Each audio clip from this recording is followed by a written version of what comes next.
I'd spent the entire weekend glued to my computer screen, barely moving, barely sleeping. It was one of those reckless, caffeine-fueled marathons. I was downing cup after cup of strong coffee, tossing in some Edra for good measure. The buzz kept me wired, but my body was running on fumes. My eyes burned, and my thoughts flickered like static. At first, it was just a subtle irritation, a ticklish sensation on my arms, like a stray hair had drifted down and landed on my skin. I brushed it off without thinking, too deep into whatever I was doing online.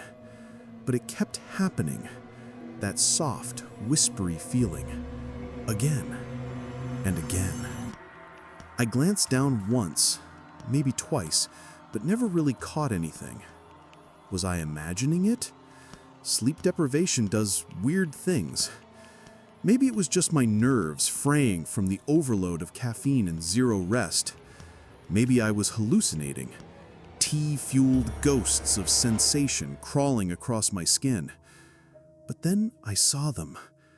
Tiny, almost translucent things, no larger than grains of dust. At first, I thought they were specks, dirt or lint or trick of the light. But no, they moved. Spiders. Tiny, delicate spiders crawling along the fine hairs of my arms. My breath caught in my throat. A part of me wanted to believe they were just in my mind, little drug bugs like people talk about when they're too wired for too long. But then I noticed something else. Glints, strands, threads catching the light from my monitor. They stretched from the edge of my desk into the air, glimmering silk, thin as mist. There were more of them. Spiders, floating through the glow of the monitor's light, their fragile legs fanned out as they drifted. Some dangled from nearly invisible threads. Others skittered across the desk, crawling near the keyboard. I could see their movements, sharp, twitchy, fast. And then I looked up. There was a hole, small and jagged, in the ceiling right above where I sat. My gut twisted. That's where they were coming from, crawling out, dropping down, swarming me. My skin went cold. Without thinking, I grabbed a can of wasp spray I'd had under the sink from the summer before.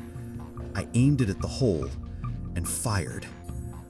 What happened next still doesn't feel real. They came pouring out. Hundreds of them. Spiders, countless, twitching, tumbling, raining from the ceiling, dropping from threads, crawling across my arms, my legs, my neck. They streamed across the walls, spilled over the desk, scurried into every crevice and fold of fabric. I screamed, though I don't remember doing it. My chair slammed back. I felt them on my scalp, on my back, tiny legs crawling, tiny bodies brushing against my skin like a living fog of panic. I stumbled, swatting and slapping and spinning, trying to get them off me. They were real. Every single one. And they were everywhere. I got home from work late one night, bone-tired and barely keeping my eyes open. The air was heavy with humidity, that kind of sticky summer heat that clings to your skin. I walked up the steps to my front stoop, fumbling with my keys, when I walked head first into something that stopped me cold. It was like hitting a curtain, soft but with resistance. And then I felt it. Threads, dozens of them, tangled across my face, clinging to my lips, wrapping around my ears. I reeled back, swiping wildly at the invisible strands. A spider web. I spat and coughed, trying to peel the silken threads from my face. At first, I didn't think much of it, just a gross accident. But then I looked down. Tiny dots moved across my shirt, across my arms, my chest, my neck. Baby spiders. Dozens of them, no, hundreds, scuttling over my skin, wriggling between the folds of my clothes. My brain took a second too long to register what I was seeing before full-blown panic kicked in. I screamed. I started slapping at myself, brushing and shaking and twisting like I was on fire.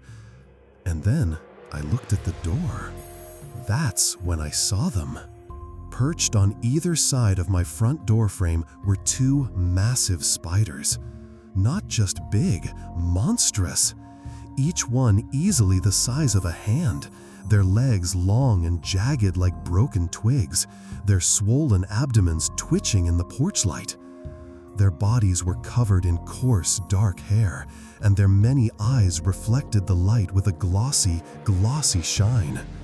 Just sitting there, waiting, watching. I froze. I wasn't about to open that door, not with those things guarding it. Without thinking, I turned and bolted. I ran barefoot through the grass around the side of the house, tearing through weeds and stepping on sharp stones I couldn't feel. I threw open the back door, kicked it shut behind me, and ripped off my clothes. Every piece of fabric felt like it was crawling. I didn't care where anything landed. Shirt, pants, socks, all flung into the kitchen like they were burning me. I darted into the bathroom, flipped the shower knob to full blast, and jumped under the cold spray. My skin burned, not from the water, but from the horror that was still crawling all over me. I tilted my head down, and that's when I saw them. Spiders, falling out of my hair. One after another, dropping from strands like dead leaves, splattering on the porcelain. Some still moved, some clung to the wet tiles. My breath came in gasps. My fingers clawed at my scalp, desperate to get every last one off. I could feel them even when they weren't there, phantom legs crawling across my skin. I don't remember how long I stayed in the shower. 10 minutes? An hour? Time didn't exist. Only that cold water and the endless sensation that something was still crawling just under my skin. And the worst part? When I finally turned off the water, I could still see something moving inside the drain. I got home late that night, later than usual. I was exhausted, running on fumes, and my phone's battery was hanging by a thread, just 1% left. As always, I went straight to my room, letting the familiar creak of the hallway floorboards follow behind me like a shadow. The lights were already off. I didn't bother turning them on. I just wanted to crash. Like muscle memory, I collapsed face first onto my bed, arm dangling over the side. My charger was always plugged into the outlet just under there. Eyes half closed, I reached under the bed, groping blindly along the carpet for the cord. But I didn't grab a charger. Instead, my fingers pressed into something soft, round, damp. It gave under the pressure of my hand with a strange, rubbery tension. I pulled back slightly, confused, then reached again to feel it more carefully. It was warm, squishy, a little bouncy, almost like it was filled with something. I poked it once, twice, and that's when I felt it. Something moved. Tiny pricks, not one, hundreds. Dozens of sharp, minuscule legs suddenly swarming across the back of my hand. Before I could even process what was happening, they were crawling up my wrist, scurrying toward my elbow. I yanked my arm out from under the bed with a gasp, rolling off the mattress and onto the floor with a loud thud. My scream split the silence. In the faint glow from my nearly dead phone screen, I saw them. Dozens, maybe hundreds of tiny spiders wriggling and racing across my arm. Their thin, spindly legs tickled and stabbed at my skin all at once. Some had already reached my shoulder. I shrieked, smacking at myself, shaking my arms, trying to fling them off. My skin crawled, it burned. I could still feel them even where they weren't. I stumbled down the hallway, still swatting and swiping at invisible shapes. I screamed for my parents. They came running, their faces shifting instantly from groggy confusion to wide-eyed horror the moment they saw me.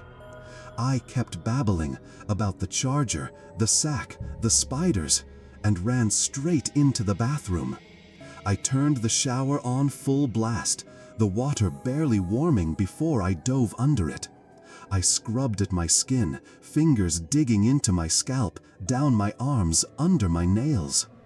They kept falling, off my shoulders, out of my hair. I watched tiny black bodies spiral down the drain, some twitching, some still moving. Later, my parents went into my room. My dad got on his knees, flashlight in hand, and peeked under the bed. He didn't say much, but I'll never forget his face. Pale, blank, eyes wide, like he was looking into something he couldn't quite believe. He backed away slowly. What I had touched wasn't just a weird lump of trash. It was a spider sack, a nursery filled with newly hatched babies. And what was worse, the mother spider was still down there, lurking, waiting. The flashlight had caught a glimpse of her, something massive and still, tucked into the corner under my bed frame, her thick legs curled in around her bloated body, watching. I didn't sleep in that room again. I don't think I ever will. I awoke from the middle of the night, shaken from a deep, heavy sleep by the unmistakable sensation of something huge crawling in my bed. My body tensed. The feeling was slow, deliberate, like weight shifting across the blanket. Still fogged with sleep, I panicked. I jolted upright and jumped out of bed with a gasp, heart hammering, mind tangled between dreams and waking reality. I flung the covers off in one wide, sweeping motion, acting on pure instinct, bracing for something horrible to reveal itself. But there was nothing. The bed was empty. I stood there, chest rising and falling, scanning the sheets, the mattress, the floor. Not a trace, not a spider, not even a thread of a web. I rubbed my face, trying to shake off the lingering panic. Maybe I'd just dreamed it. Maybe that sensation had followed me out of sleep, and I was still halfway between there and here. I stood there for a long minute, then, eventually, reluctantly, I crawled back into bed. The next night, it happened again. This time, it was worse. I was asleep, deep into the dark hours, when I suddenly felt it. Not on my legs like before, but on my arms. Heavy, slow, moving. I shot up again, breath catching in my throat, still not fully conscious. It was like déjà vu in a nightmare. I tumbled out of bed, flinging the covers into the air. Nothing, just an empty bed and a chill in the room. I ran down the hallway to my parents' room, heart racing, trying to explain through gasps that something was crawling on me, something big. My dad didn't even blink. He'd never been afraid of spiders, bugs, anything like that. Wordlessly, he followed me back to my room. I watched from the doorway as he peeled back my sheets, tossing them aside like it was nothing. Nothing was there. Again. No spider, no movement, just the creased fabric and my own wild thoughts echoing in the silence. At this point, I started wondering if I was losing my mind. Maybe I was dreaming it. Maybe my brain was playing tricks, some strange crossover between sleep and waking. some kind of sleep paralysis in reverse. But then came the third night, and this time it changed everything.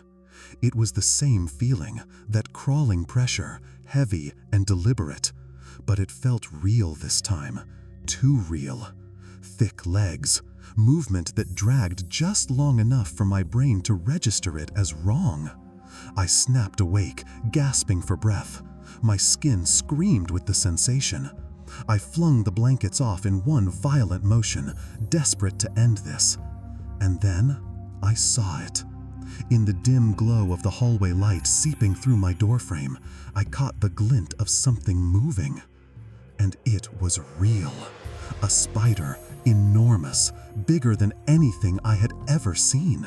Bigger than a tarantula. Its body was thick and swollen, its legs long and hairy, bending at sharp angles as it scurried across my mattress in jerking, unnatural movements. Its silhouette filled the space between the sheets, casting warped shadows on the wall. For a split second, it froze, like it knew I was watching. Then it bolted, darting off the bed and disappearing under it with terrifying speed. I screamed, loud, raw, my voice cracked with it. I didn't even wait. I turned and ran, bolting down the hallway to my parents' room once more, breathless and shaking as I shouted for my dad. This time, there was no doubt in my voice, no half-asleep confusion. The spider was real, and it had been in my bed. This happened one weekend when I was staying over at my grandma's house. My uncle still lived with her, and every so often I'd crash there for a couple nights, usually when I helped him out with work. He paid well, and I didn't mind the extra cash. That day had been long, hot, sweaty, exhausting. We'd been on our feet all day, moving heavy stuff, working out in the sun. By the time I finally made it upstairs to the rickety old guest bed, I was running on fumes. My muscles ached, my eyelids were heavy, and I practically collapsed onto the mattress. I turned on the little TV in the corner for some background noise, but I barely lasted 15 minutes before I gave in and shut it off. I was out cold the moment my head hit the pillow. It was one of those thick, humid nights where no matter how you lie, you can't seem to get comfortable. The room was hot and still, the air heavy. You know how on nights like that you keep flipping the pillow to find the cool side. That's exactly what I was doing. Half asleep, I rolled over, turned the pillow, and dropped my face onto it. But this time, something was wrong. Instead of soft fabric meeting my cheek, I felt something else. Furry, thick, alive. It pressed against my face like a bundle of wiry bristles, warm and moving. I recoiled instantly, shot upright like I'd been electrocuted. My heart slammed against my ribs as I scrambled to the other side of the bed, kicking off the covers, gasping for air. That's when I saw it. Sitting right there on the pillow where my face had just been, a huntsman spider. Not a baby, not medium-sized. This thing was massive. Its long, spindly legs stretched across nearly the entire width of the pillow. It sat completely still, its body heaving slightly like it was breathing, its eyes glinting in the dim light from the hallway. For a frozen second, we just stared at each other. Then I shifted, just slightly, and that was enough. It darted off the pillow so fast it blurred, scuttling across the sheets and disappearing off the edge of the bed in a blink. I could feel the vibrations as it ran. I froze, wide-eyed, scanning the room, but it was gone. Where it went? I have no idea. Under the bed? Behind the dresser? Somewhere in the old wooden walls of my grandma's house. All I know is I didn't sleep the rest of the night, and I'm pretty sure that spider is still somewhere in that room, waiting.